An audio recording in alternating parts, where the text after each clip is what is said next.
Hello YouTube world, my name is Nicholas Montez and you're watching my YouTube channel, The Teenage Movie Critic. And welcome back to another YouTube channel video, everybody. I'm so excited to have you all back here again. And in today's video, we're doing a video on Teenage Mutant Ninja Turtles Mutant Mayhem. I did not see this movie in theaters, so I had to bootleg it, unfortunately, because I'm actually going to be going on a vacation trip this next week, upcoming week. So I had to save money in order to do this, so this was the closest I can get to watching the film. But I finally saw it, and so I am here to tell you my thoughts on it.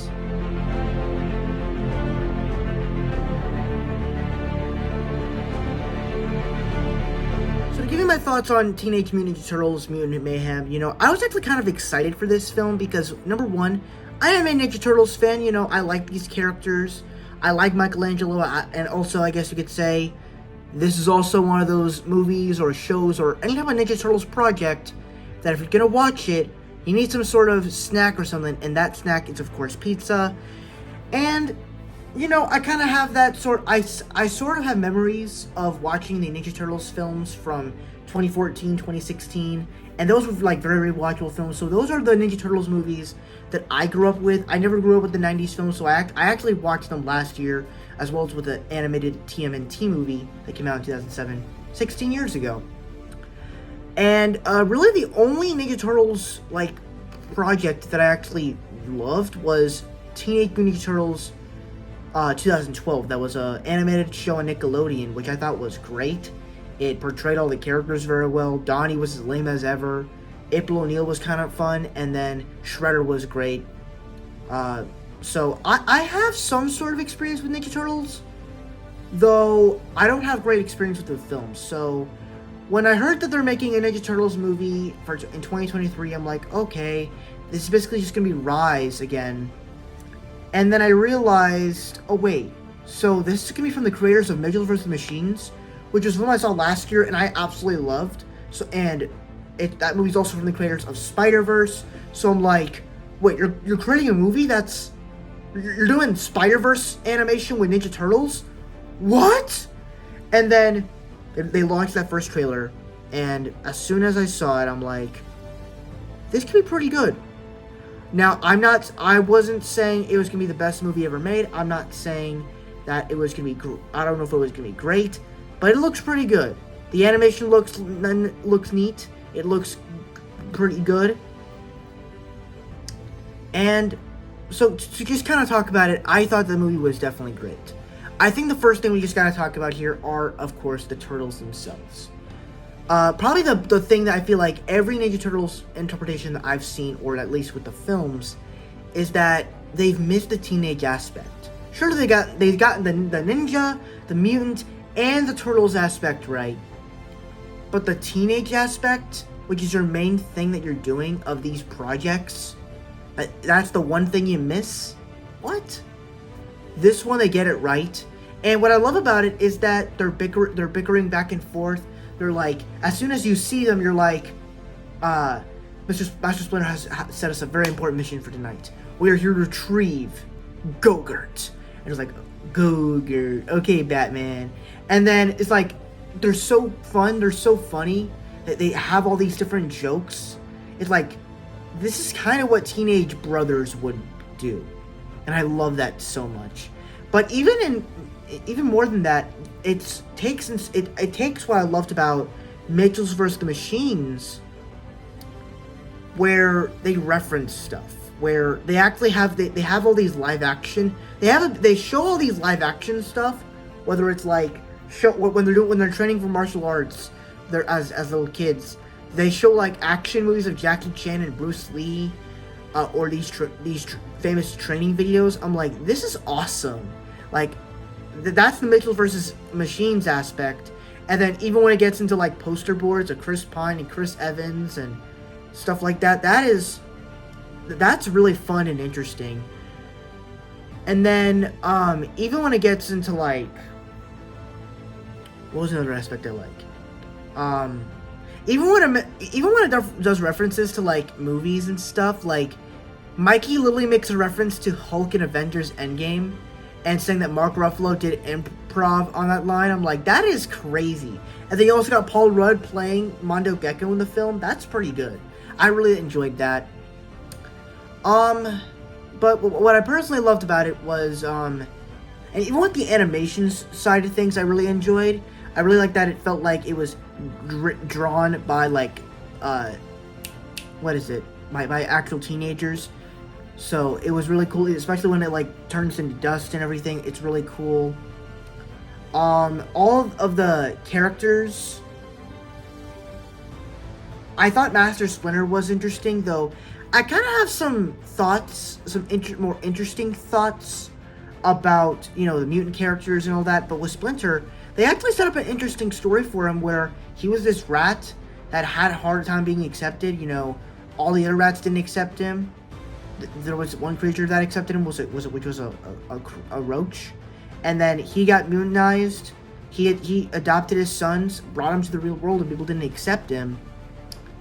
And it creates this story to where the whole film is about being accepted. The Ninja Turtles want to stop Superfly so they can be accepted. April wants to help these guys so they can get accepted and save the world and be this good reporter. And Master Splinter, he also wants to be accepted, but he it's not that he doesn't want to be accepted, he doesn't think he can. So you get to this moment where April O'Neil just does her little broadcast thing. Superfly just hits Master Splinter, and then someone comes over to him, and he reaches a hand out to him. He's like, "Are you okay?" And other people start coming to him, and you realize people saw the broadcast, and you're like, it's this moment of hope that a lot of people say that this moment feels like Spider-Man 2 a little bit, which that's a great comparison because it does feel like that a lot. And then you start seeing all the mutants and the humans work together to get this mutagen to the turtles so they can defeat Superfly. I'm like, that is awesome. I love the teamwork in this movie. I'm like, what a great way to do a comic book movie that has that hope that takes place in New York, that has that hopeness in the film. Great. I love that. That's great stuff.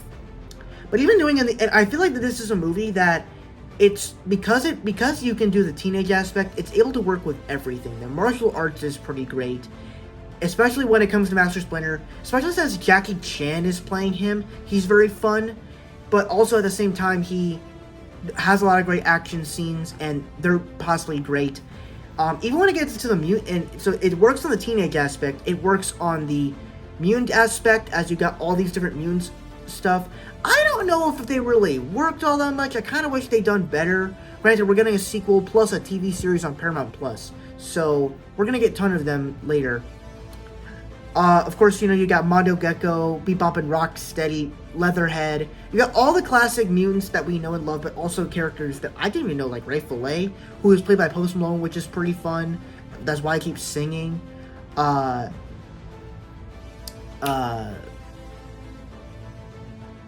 Genghis Frog, he was pretty cool. It's a great introduction. I would say my favorites were Bebop, Rocksteady, and Mondo Gecko. They were pretty fun. So I just kind of wish they had a little more to do, but that's kind of one of my negatives though. So, and then of course also you gotta talk about Superfly, played by Ice Cube. I thought he was actually pretty fun, if I'm being honest. And also Giancarlo Esposito as Baxter Stockman. Great casting. At first I'm like, wait, wasn't he the nerdy scientist guy that turned into the mutant fly?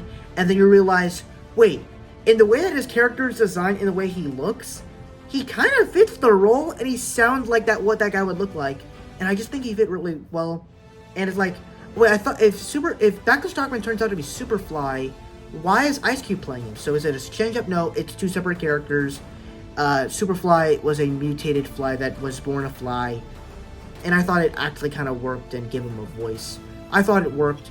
I thought all the little jokes, Ice Cube as Superfly was pretty hilarious. And then also I think the last thing we're gonna talk about here is the movie is also really funny.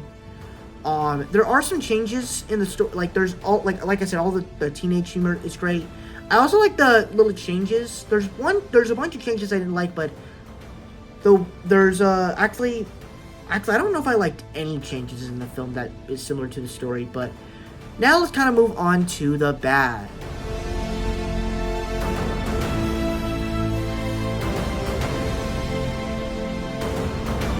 Alright, so to give you my faults on the movie, I think the main plot of what Superfly is trying to do, not the best. As he just wants to eliminate the Earth because of humans are bad and stuff like that, not the best. And also the change up of all the mutants, including Splinter and all the other mutants, they were just born animals. I'm so used to other humans turning into mutant animals. I understand the turtles were born turtles, but all the other ones, I'm used to them just being born humans. I don't know if I really like that.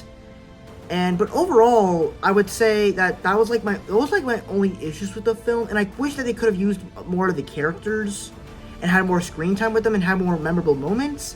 But that's kind of my, I was even used to seeing Bebop and Rocksteady being the bad guys. But overall, that's really my only fault with the movie. I thought it was a great film.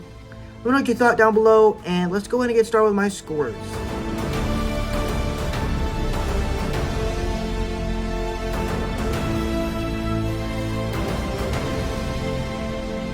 Alright, so that's it for my scores. Thank you guys for watching. I really hope you enjoyed. Don't forget to like, comment, and subscribe.